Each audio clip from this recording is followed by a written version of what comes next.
Two cameras, Amar. Five Nights at Freddy's goes from 1 second where you see the animatronics as these kind of somewhat lovable, cute things to them trying to murder you, and it's absolutely terrifying.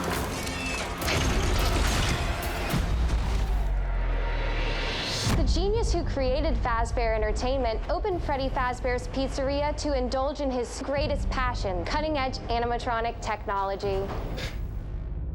The first time I actually acted with the puppets, that was something that going into it, I was nervous because I was like, am I gonna be too in my head thinking about, like, what am I doing? This is like a puppet thing.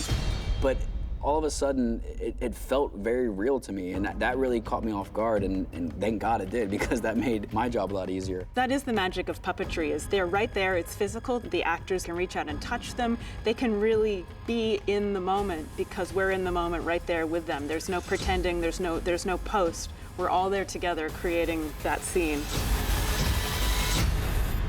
I've been a fan of Jim Henson's work since I was a kid.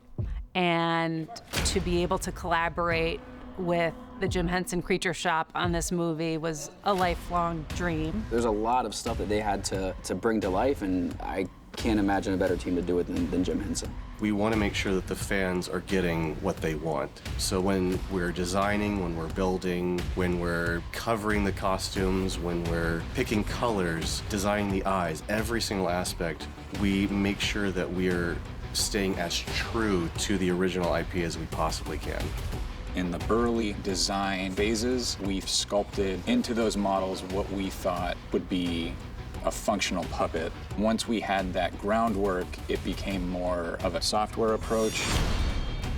There's a lot of bits and pieces that can move and shift, and so for a specific shot, you might have to go in and move an arm or move the ears just in the right position so that the camera angle is correct. They have like different versions of the suit, some that the stunt actors get in and perform with, some that are fully animatronic. For a character like Foxy, there's a lot of rigging to get him to stand up because he's a full animatronic puppet. To make Foxy walk, for instance, takes 6 performers. We have one on the head, one on the face, one on the arms. We have 2 on the feet, and then we have one that runs the rig, which pushes up and down and allows Foxy to sort of tilt forward and move his body up and down.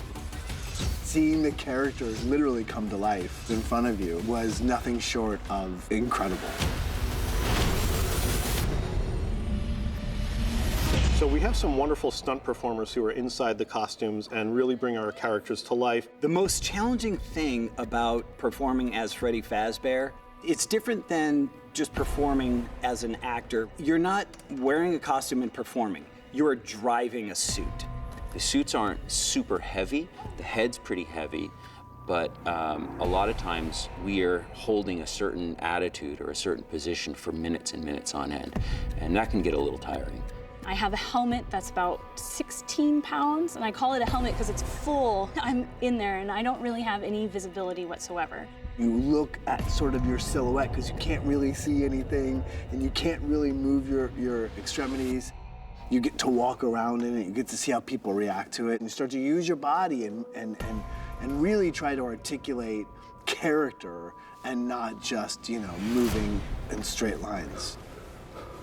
There's a real symbiotic relationship that goes on between the person in the suit and the puppeteer that's working the eyes and the ears and the mouth. The colors of the eyes and the lights of the eyes are then controlled by the light board. So it's a completely different thing. So there's a real meshing of many different minds and many different people to make a character. I operate Chica's face, so I have her eye blinks and we're looking around. I have her eyebrows. I have her little, I don't know, we call like expressive feathers on the top. I think one of the interesting things about creating a puppet or a suit character for film and television is that how many people it actually takes to bring together.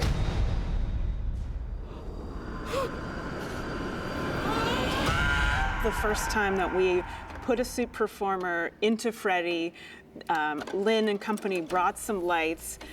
We put on the low lighting and turned Freddy on and kind of had Freddy walk at camera. And I think all of us, Emma included and Lynn and even us who had built Freddy kind of went, ooh, like, okay, that works. Oh my God, not too close. Whoa. It's been really fun to see the reactions of the people on set when we do the movements. And just hearing the reactions from people on that, I really like it. It's been a real eye-opening experience to have a different view of these kinds of animatronic characters. It's really fun to be able to bring these characters to the next level. The fact that it had never been taken from the digital world into the practical world, that was the most fun part of the project. I hope it'll be really fun for the fans to see these animatronics brought to the world in a whole other way.